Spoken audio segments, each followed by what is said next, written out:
Hello students, welcome to my YouTube channel. Last lecture में हम लोगों ने एक स्क्वायर मैट्रिक्स की डिटरमिनेंट की बात की थी। डिटरमिनेंट एक स्क्वायर मैट्रिक्स की डेफिनेट स्केलर वैल्यू होती है जो हम एक रूल को फॉलो करते हुए निकालते हैं। आज हम लोग बात करेंगे किसी मैट्रिक्स के इन्वर्स की। किसी मैट्रिक्स का इन्वर्स क्या होता है, या हम ये कहें कि कोई मैट्रिक्स कब इन्वर्टेबल हो सकती है, उसका इन्वर्स कब फाइंड किया जा सकता है। मान लीजिए हमारे पास में एक मैट्रिक्स है ए, हमारे पास मैट्रिक्स का ऑर्डर है ये, हमारे पास में n इंटू एन ऑर्डर की मैट्रिक्स है। एक बी मैट्रिक्स हमारे पास और है, सेम ऑर्डर की है, क्योंकि हमने बात की थी मल्टीप्लिकेशन की। तो अगर हम ए मैट्रिक्स को बी मैट्रिक्स के साथ सिंपल मल्टीप्लिकेशन करें और अगर हमें रिजल्ट में एक आइडेंटिटी मैट्रिक्स मिलती है। अभी मैं मल्टीप्लिकेशन आप बी को आगे रख के कर सकते हैं या ए को आगे रख के करें, दोनों ही केस में हमें आइडेंटिटी मैट्रिक्स मिलनी चाहिए। Then A B is called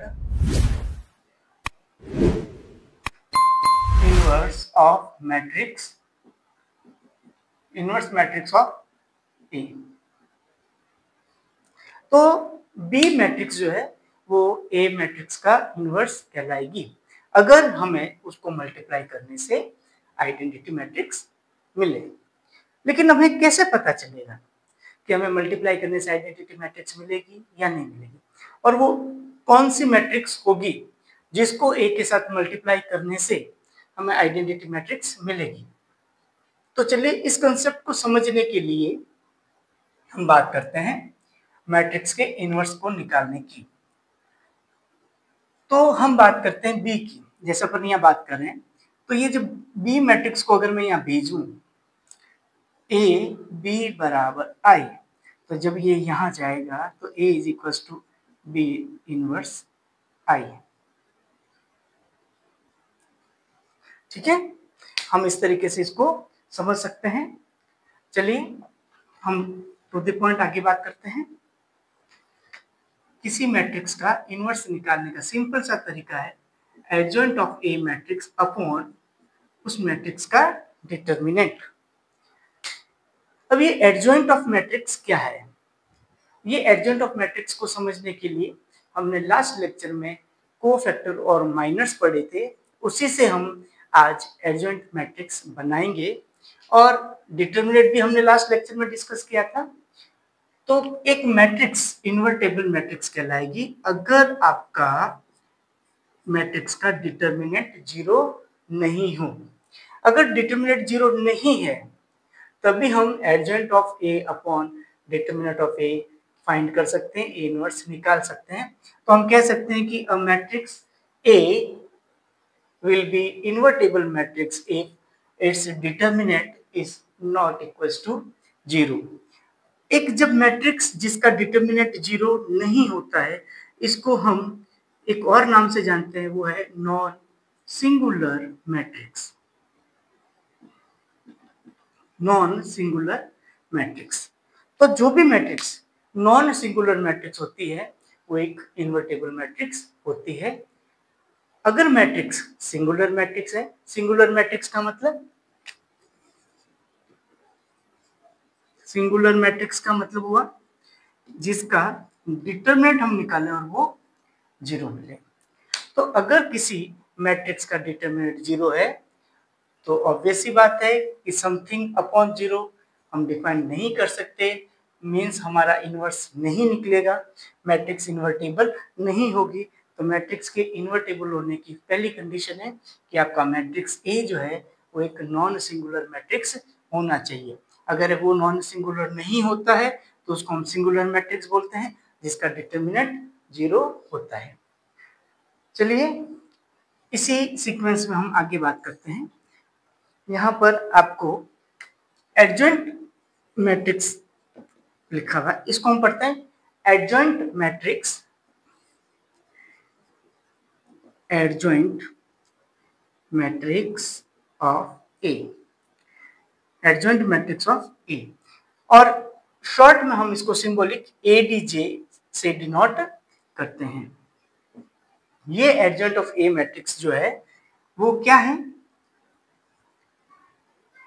वो है सारे जो हमने फर्स्ट एलिमेंट जो था हमारा 1 1 उसके करस्पॉन्डेंस हमने कोफैक्टर निकाला था C11, दूसरा एलिमेंट 1 2 उसका करस्पॉन्डेंस कोफैक्टर C12, इसी तरीके से सारे ही जो एलिमेंट्स हैं उन सारे एलिमेंट्स के कोफैक्टर्स हमने यहाँ पे लिख देने हैं। तो हम देख रहे हैं कि ये हमारे कोफैक्टर की एक मैट्रिक्स बन गई है। ये क्या है, कोफैक्टर्स की मैट्रिक्स। और जब इस कोफैक्टर की मैट्रिक्स का हमें क्या कर देना है, ट्रांसपोज कर देना है। अब एक किसी मैट्रिक्स का ट्रांसपोज क्या होता है, ये हमने हमारे लास्ट लेक्चर में डिस्कस किया था। तो हमारे एक लेक्चर में ट्रांसपोज ऑफ मैट्रिक्स को बहुत डिटेल में डिस्कस किया गया है। अगर आपको देखना है तो आप वहां जाके समझ सकते हैं कि किसी मैट्रिक्स का ट्रांसपोज क्या होता है। मैं फिर से यहाँ बता देता हूँ, किसी मैट्रिक्स का ट्रांसपोज बहुत सिंपल है, मैट्रिक्स के रो और कॉलम का इंटरचेंज करना। तो ये जो फर्स्ट रो है ये हम फर्स्ट कॉलम बना देंगे, सेकंड रो जो है ये हमारा सेकंड कॉलम बन गया, और थर्ड रो जो है वो हमारा थर्ड कॉलम बन गया मैट्रिक्स का। तो ये हमारा मैट्रिक्स का ट्रांसपोज हो गया। और ऐसा करने से जो मैट्रिक्स बनी है, मीन्स सारे कोफैक्टर्स की ट्रांसपोज मैट्रिक्स को ही हम एडजॉइंट ऑफ ए मैट्रिक्स बोलते हैं। तो हमें किसी मैट्रिक्स ए का अगर इनवर्स निकालना है तो बिल्कुल सिंपल है, हम सबसे पहले चेक करेंगे कि क्या मैट्रिक्स इन्वर्टेबल है या नहीं। तो फर्स्ट कंडीशन अगर हमें मिल जाती है यस मैट्रिक्स जो है वो आपका इन्वर्टेबल है, देन हम जो है एडजॉइंट ऑफ मैट्रिक्स पे चलेंगे और हम मैट्रिक्स का एडजॉइंट मैट्रिक्स निकालेंगे। और जब हमें एडजॉइंट मैट्रिक्स मिल जाएगा तो हम उसमें डिटरमिनेंट ए का डिवाइड कर देंगे, तो हम बड़ी आसानी से उस मैट्रिक्स का इन्वर्स निकाल सकते हैं। एक एग्जाम्पल के तौर पर हम कोई मैट्रिक्स लेते हैं, इनवर्स ऑफ 2 by 2 मैट्रिक्स। एक 2 by 2 ऑर्डर की मैट्रिक्स का अगर हमें इनवर्स निकालना है तो कैसे निकालना है। मान लीजिए आपके पास एक कोई मैट्रिक्स है 4 6 1 3, ये एक 2 by 2 ऑर्डर का एक स्क्वायर मैट्रिक्स है। अब हम सबसे पहले निकालेंगे मैट्रिक्स का डिटरमिनेंट चेक करेंगे, और 2 by 2 मैट्रिक्स का डिटरमिनेंट चेक करना बहुत सिंपल है। हमें पहले इस डायरेक्शन में मल्टीप्लाई करना है, तो हम जब इनका मल्टीप्लाई करेंगे तो आएगा 12 फर्स्ट मल्टीप्लाई, माइनस इस डायरेक्शन का मल्टीप्लाई बाद में करेंगे तो इस डायरेक्शन का मल्टीप्लाई आ गया आपका 6, और फर्स्ट मल्टीप्लाई में से सेकंड मल्टीप्लाई को माइनस कर देना है तो आंसर आ गया 6। अब देख सकते हैं कि ये एक जीरो वैल्यू नहीं है, तो यहाँ हम ये कह सकते हैं कि हमारी जो ए मैट्रिक्स है 2 by 2 की वो एक इन्वर्टेबल मैट्रिक्स है। इसका इन्वर्स निकाला जा सकता है, और इसका इन्वर्स कैसे निकलेगा इस पर हम बात करेंगे। अब हम बात करेंगे adjoint matrix of A. Adjoint matrix of A निकालने के लिए हमने क्या कहा था, हमने कहा था कि जो मैट्रिक्स है इसके करस्पॉन्डेंस जो कोफैक्टर है 2 by 2 की है, तो 2 by 2 के एलिमेंट्स की हम कोफैक्टर्स निकालेंगे, और कोफैक्टर्स निकालने के बाद हम उसका कर देंगे ट्रांसपोज। अब कोफैक्टर कैसे निकालते हैं इस पे बात करते हैं। कोफैक्टर्स निकालने के लिए जिस एलिमेंट का हमें कोफैक्टर निकालना है, हमें उस एलिमेंट का रो और कॉलम छुपा देना है। तो हम 4 वाला रो और कॉलम जब छुपा देंगे तो एलिमेंट बचेगा 3, तो 3 का जब डिटरमिनेंट सॉल्व किया जाएगा तो 3 आएगा। इसी तरह से सेकंड जो है कोफैक्टर, हमने आपको पहले बताया था जब हमने कोफैक्टर, एक बार वापस पिछले लेक्चर में जाके देखिए कि कोफैक्टर्स कैसे निकाले जाते हैं। जो माइनर्स होते हैं 1 1 1 2 1 3 2 1 2 2 2 3 3 1 3 2 3 3। तो किसी 3x3 के मैट्रिक्स के जब हम माइनर निकालते हैं तो माइनर निकालने के बाद यहाँ जहां पर i प्लस जे एक ऑड वैल्यू दे रहा है वहां हमें साइन बदल देने हैं और बाकी माइनर्स के साइन नहीं बदल रहे हैं, क्योंकि बाकी जहां पर i प्लस जे एक इवन वैल्यू दे रहा है तो वो अपने आप से ही कोफैक्टर के बराबर होता है। तो अब जब हम 2x2 मैट्रिक्स की बात कर रहे हैं तो 2x2 मैट्रिक्स की तो यही होती है। तो इसमें हमें क्या करना है, इस एलिमेंट का जो माइनर है उस माइनर का साइन बदल देना है। तो 6 का माइनर आएगा 1 और उसका हमें साइन बदल देना है, -1 बन जाएगा। फिर हमें 2 1 वाला एलिमेंट लेना है, उसका माइनर आया आपका 6, इसका भी हमें साइन बदल देना है।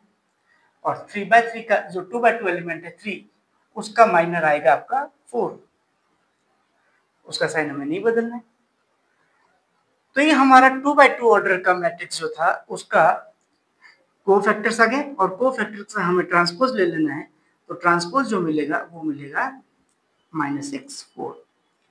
तो यहाँ हम ये नोट कर रहे हैं कि हमने क्या किया, फर्स्ट रो को फर्स्ट कॉलम बना दिया, सेकंड रो को हमने सेकंड कॉलम बना दिया। ये हमारी एडजॉइंट ऑफ ए मैट्रिक्स मिली। तो by definition of inverse matrix हमें पता है कि adjoint of A matrix upon determinant of A matrix. तो हम इसको इस तरह से लिख सकते हैं 1/6 और मैट्रिक्स 3 -6 -1 और 4। ये हमारी दी हुई 2x2 ऑर्डर की मैट्रिक्स का इनवर्स जो है निकल के हमें मिल गया है। अगर हम इस मैट्रिक्स को इस ए के साथ मल्टीप्लाई करेंगे तो डेफिनेटली हमें रिजल्ट में एक आइडेंटिटी मैट्रिक्स मिलेगी।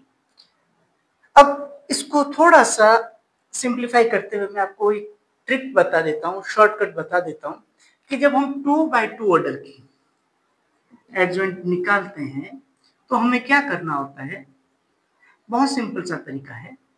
अब देखिए, ये जो डायगोनल एलिमेंट है, प्रिंसिपल डायगोनल के एलिमेंट है, इनको आपस में इंटरचेंज कर देना है। मींस जो प्रिंसिपल डायगोनल के एलिमेंट्स हैं, प्रिंसिपल डायगोनल एलिमेंट्स जो हैं उनको हमें इंटरचेंज कर देना है। 3 को 4 की जगह और 4 को 3 की जगह। तो आप देखिए यहाँ पे हमने कर दिया है इंटरचेंज, 4 को 3 की जगह और 3 को 4 की जगह लिया है। और जो ऑफ डायगोनल है जिसको हम सेकेंडरी डायगोनल बोलते हैं,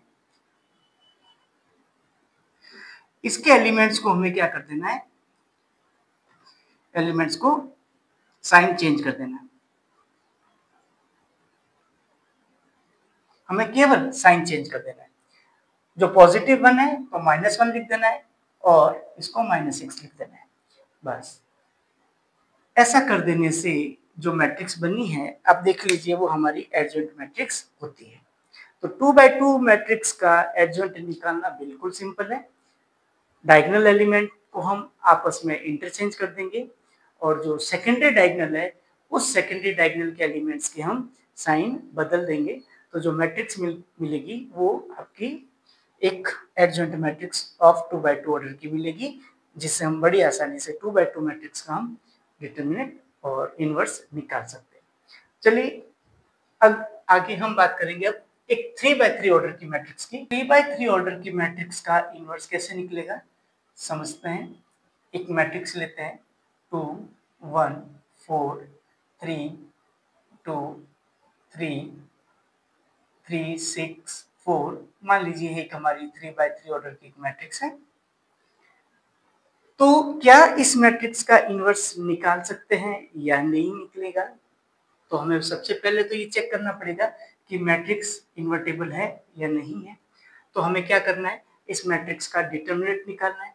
और मैट्रिक्स का डिटरमिनेंट निकालने के लिए हमने बात कही थी कि किसी भी रो को या किसी भी कॉलम को उसके करस्पॉन्डेंस एलिमेंट्स के को फैक्टर से मल्टीप्लाई कर लेंगे।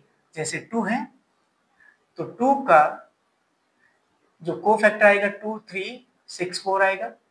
सेकंड को फैक्टर माइनस का होगा क्योंकि वहां पर साइन बदल जाएंगे। एलिमेंट है 1 और जो आपका सब डिटरमिनेंट बनेगा वो बनेगा। नेक्स्ट +4 के लिए 4 वाला रो और कॉलम छुपा देंगे तो 3, 2, 3, 6 सिंप्लीफाई करें 2। इसको जब सबसे पहले ये डायरेक्शन का मल्टीप्लाई करना है 8 माइनस 18 माइनस 1 12 माइनस 9 +4 18 माइनस 6। फिर ये माइनस इस डायरेक्शन में हमें चलना होता है। -10 ये बन गया -20, ये आ गया 3 -3, ये हो गया 18 में से 6 गया 12, 4 जा 48, तो -23 48 रिजल्ट आ गया आपके पास में 25। तो हमारा डिटर्मिनेंट जो वैल्यू आया है 25 आया है जो कि 0 नहीं है। तो हम ये कह सकते हैं कि हमारा मैट्रिक्स जो है वो एक इन्वर्टेबल मैट्रिक्स है जिसका हम इन्वर्स निकाल सकते हैं। अब देखिए अब हमें क्या करना है, अब हमें एडजॉइंट मैट्रिक्स ऑफ ए निकालना है। तो इसके लिए हमें क्या करना पड़ेगा, इसके लिए हमें कोफैक्टर्स निकालने पड़ेंगे। तो सबसे पहले 2 का कोफैक्टर निकालेंगे तो हम 2 वाला रो और कॉलम छुपा देंगे और जो कोफैक्टर आएगा ये इनका मल्टीप्लाई माइनस इसका मल्टीप्लाई कितना आ जाएगा 8 माइनस 18 -10। और अभी मैंने थोड़ी देर पहले बात की थी कि 3/3 मैट्रिक्स में यहां देखिए ये आपको एक बिल्कुल बेसिक चीज समझ लेनी है बार बार कि जहां पर मैंने प्लस साइन लिखे हैं वहां पर हमें जो माइनर आते हैं उन्हें साइन चेंज नहीं करने, और जहां जहां हमने माइनस लिखा है इट मीन्स हमें वहां पर माइनर के साइन चेंज कर देने हैं। तो सेकंड वाला जो माइनर आएगा उसका मुझे साइन चेंज करना है। तो सेकंड माइनर जो आएगा उसके लिए मुझे क्या करना है 1 वाला रो और कॉलम छुपा देना है। तो ये आएगा 12 12 माइनस 9 3। नेक्स्ट 4 के लिए 4 वाली रो कॉलम को छुपा देंगे तो 18 माइनस 6 12। देखिए अब जैसे मैं 2 के लिए बात कर रहा हूं तो जब मैं 2 के लिए बात करूंगा तो इसके करस्पॉन्डेंस जो सब डिटरमिनेंट बन रही है वो ये बनेगी। जब मैं 1 के लिए बात कर रहा हूं तो 1 के लिए 1 वाला रो और कॉलम छुपा देंगे तो बचे हुए एलिमेंट जो है वो आपको ये ऐसे दिखेंगे। तो ये आपका सब डिटरमिनेंट है 1 के लिए। और जब हम 4 के लिए बात कर रहे हैं तो 4 वाला रो और कॉलम छुपा देंगे तो एलिमेंट जो आपको मिलेंगे 3 2 3 6 ये इस तरीके से। 4 वाला रो और कॉलम दोनों हाइड कर दीजिए, छुपा दीजिए। अब ये हमारा सब डिटरमिनेंट है और सब डिटरमिनेंट को जब हम सॉल्व करेंगे तो 18 में से 6 गए 12। ये इस तरीके से हमें इसको पूरा सॉल्व करना है। सेम प्रोसेस हम फॉलो करेंगे सेकंड जो रो है उसके एलिमेंट्स के लिए। तो सेकंड रो का एलिमेंट हमारा 3 है तो 3 वाला रो और कॉलम हम छुपा देंगे तो बचे हुए एलिमेंट हमारे पास रहेंगे 1 4 और 6 4। जब इनको हम सॉल्व करेंगे डिटरमिनेंट को तो 4 माइनस 24 माइनस कितना आएगा 4 माइनस 24 हो जाएगा माइनस का 20। और यहाँ देखिए माइनस का 20 है तो माइनस के 20 का जब हम साइन बदलेंगे तो +20 बन जाएगा। नेक्स्ट ऐसे ही हमें बचे हुए के जो एलिमेंट्स हैं उनके लिए करना है। तो 4 2 जा 8 8 माइनस 12 ये आ गया आपका -4। 3 के लिए हो जाएगा 12 माइनस 3 12 माइनस 3 हो गया 9। और यहाँ पर हमें पता है यहाँ साइन हमें चेंज करना है, ये साइन चेंज हो जाएगा। थर्ड रो के फर्स्ट एलिमेंट के लिए 3 माइनस 8 माइनस 5। 6 के लिए 6 माइनस 12 माइनस 6 और -6 का साइन जब चेंज करेंगे तो ये इस तरह से +6 बन जाएगा। और 4 के लिए जब बात करेंगे तो 4 माइनस 3 1। अब ये हमारे सारे कोफैक्टर्स की मैट्रिक्स बन के तैयार हुई है इस तरीके से। अब हमें इस कोफैक्टर्स की मैट्रिक्स का ट्रांसपोज लेना है, तो ट्रांसपोज लेंगे तो हमें मिलेगा -10, -3, 12। फर्स्ट रो को मैंने फर्स्ट कॉलम बना दिया, ये बन गया 20, -4, -9 और लास्ट 5, 6, 1। ये हमारा 3x3 जो मैट्रिक्स था, उस 3x3 मैट्रिक्स का हमने जो है एडजॉइंट मैट्रिक्स निकाल लिया। अब ए इनवर्स निकालना है, तो डेफिनेशन कहती है एडजॉइंट ऑफ ए मैट्रिक्स में डिटरमिनेंट्स का डिवाइड कर दीजिए। तो हम यहाँ पर -10, 20, 5, -3, -4, 6, 12, -9, 4 में डिटरमिनेंट मीन्स 25 का डिवाइड करेंगे तो हमें ए बाई जो 3x3 की ए मैट्रिक्स थी उसका इनवर्स मिल जाएगा। किसी भी स्केलर मैट्रिक्स का यहाँ पे 1/25 का मतलब हम ये कह सकते हैं कि पूरी मैट्रिक्स में 25 का डिवाइड करना है। तो जैसा हमने आपको पहले ऑपरेशंस ऑन मैट्रिक्स जब लेक्चर लिया था उसमें हमने बात कही थी कि हर इंडिविजुअल जो एलिमेंट्स है, जितने भी एलिमेंट्स है मैट्रिक्स के, उन सब से मल्टीप्लाई या डिवाइड किया जाता है। तो 25 का डिवाइड सारे एलिमेंट्स में हो जाएगा, वैसे भी लिख सकते हैं और हम चाहे तो इसको ऐसे भी लिख सकते हैं। तो आज के लेक्चर में हमने पहले तो एक 2x2 मैट्रिक्स का इनवर्स निकालना सीखा, फिर हमने एक 3x3 मैट्रिक्स का इनवर्स निकालना सीखा। साथ ही इनवर्स निकालने के लिए हमने एडजॉइंट ऑफ मैट्रिक्स ए की बात कही। इसको हिंदी में सहखंडज मैट्रिक्स भी कहते हैं, सहखंडज। जो सहखंड है, कोफैक्टर्स हैं, उनकी मैट्रिक्स, सहखंडों की मैट्रिक्स सहखंडज मैट्रिक्स कैसे निकलती है, इस पे हमने बात की। चलिए अब आपको मैं थोड़ा सा, जैसे हमने 2x2 मैट्रिक्स का एक शॉर्टकट देखा था कि कैसे हम 2x2 मैट्रिक्स का बिल्कुल सिंपल तरीके से एडजॉइंट निकालते हैं बिना किसी कोफैक्टर या माइनर के निकाले हुए, वैसे ही क्या हम 3x3 की मैट्रिक्स का भी कर सकते हैं। क्योंकि हमने देखा कि यहाँ पर जब हम कोफैक्टर निकाल रहे थे तो एक तरीका तो है कि आप सारे एलिमेंट्स का सेपरेटली कोफैक्टर फाइंड करके लिखें और फिर उसको मैट्रिक्स फॉर्म में लिखें, तो काफी लेंथी हो जाएगा। एक तरीका है जब आप यहीं पे मैट्रिक्स को देखकर उसके एलिमेंट से कोफैक्टर निकाले और वहां लिख दे, तो इसमें थोड़ा सा एरर की पॉसिबिलिटी है, मिस्टेक्स होने के चांस ज्यादा है। तो मैं आपको यही कहूंगा कि आप सारे इंडिविजुअल एलिमेंट्स के पहले कोफैक्टर निकाल लें और फिर कोफैक्टर्स में जो मैंने आपको पहले बताया था उस तरह से आप अरेंज करें और आपका सेकंड निकालें। चलिए अब हम बात करते हैं, हमारी मैट्रिक्स है 2, 1, 4, 3, 2, 3, 3, 6, 4। ये हमारी 3x3 की मैट्रिक्स है। अब हम चाहते हैं कि बिना कोफैक्टर निकाले हम इसका जो एडजॉइंट मैट्रिक्स है वो कैसे निकालें। तो बिल्कुल सिंपल सा तरीका है, हम फर्स्ट दो जो रो हैं, कॉलम है सॉरी, इन फर्स्ट 2 कॉलम्स को रिपीट कर देंगे। हमने पहले 2 कॉलम को रिपीट कर दिया। अब हम ऊपर के जो रो हैं इसको भी रिपीट कर देंगे। फर्स्ट रो को रिपीट कर दिया, सेकंड रो को रिपीट कर दिया। अब ऐसा करने के बाद हम फर्स्ट रो और कॉलम को काट देंगे। अब यहां पर देखिए, अब हम डिटरमिनेंट सॉल्व करेंगे और लिखते जाएंगे।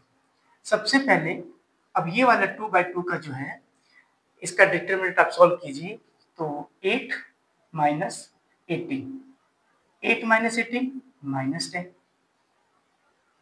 फिर हम सेकंड जो है इसको सॉल्व करेंगे और क्योंकि हमें पता है कि हमें क्या करना है, ट्रांसपोज करना है। तो ये जो हम ऑपरेशन रो वाइज कर रहे हैं लेकिन एलिमेंट हम कॉलम वाइज लिखेंगे। तो साथ ही साथ हमने दोनों चीजें साथ कर दी, रो को कॉलम में अरेंज कर दिया। कितना आएगा 9 माइनस 12 माइनस का 3। फिर हम इसको डिस्कस ये करेंगे 18 माइनस 6 ये आ गया 12। सेम प्रोसेस रिपीट करना है अब इनके लिए, और इसको हम सेकंड कॉलम में अरेंज करेंगे। 24 माइनस 4 20। अब इसको सॉल्व कर लीजिए, कितना आता है 8 माइनस 12 ये हो गया 8 माइनस 12 हो गया आपका -4। अब इनको सॉल्व कर लीजिए 3 माइनस 12 3 माइनस 12 हो गया -9। और लास्ट रो के लिए भी हम ऐसे ही सॉल्व करेंगे। 3 माइनस 8 ये बन जाएगा -5। 12 माइनस 6 एंड लास्ट 1 जो है आपका 4 माइनस 3 1।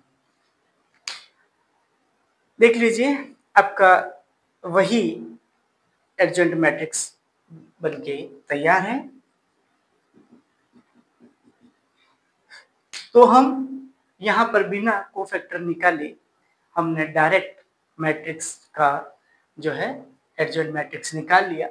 बट ये ध्यान रखें कि हम ऑपरेशन जो है, जो मैट्रिक्स का सिलेक्शन है, वो हम रो वाइज कर रहे हैं, लेकिन लिख हम कॉलम वाइज रहे हैं। तो हमने यहाँ पे ट्रांसपोज वाला जो ऑपरेशन था वो भी साथ ही ऑपरेट कर दिया है। इससे हमें टाइम बचा लिया और थोड़ा सा क्वेश्चन शॉर्ट हो गया, कैलकुलेशन इजी हो गई। तो आपको आज का लेक्चर समझ में आया होगा, आपने इनवर्स ऑफ मैट्रिक्स सीख लिया है।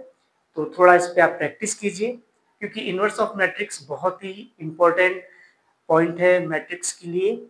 आगे हम जब मैट्रिक्स की एप्लीकेशन की बात करेंगे तो उनमें सबसे पहले लीनियर इक्वेशन सिस्टम को सॉल्व करने के लिए हम मैट्रिक्स यूज लेंगे। तो वहाँ पर हमें मैट्रिक्स के इनवर्स की रिक्वायरमेंट रहेगी।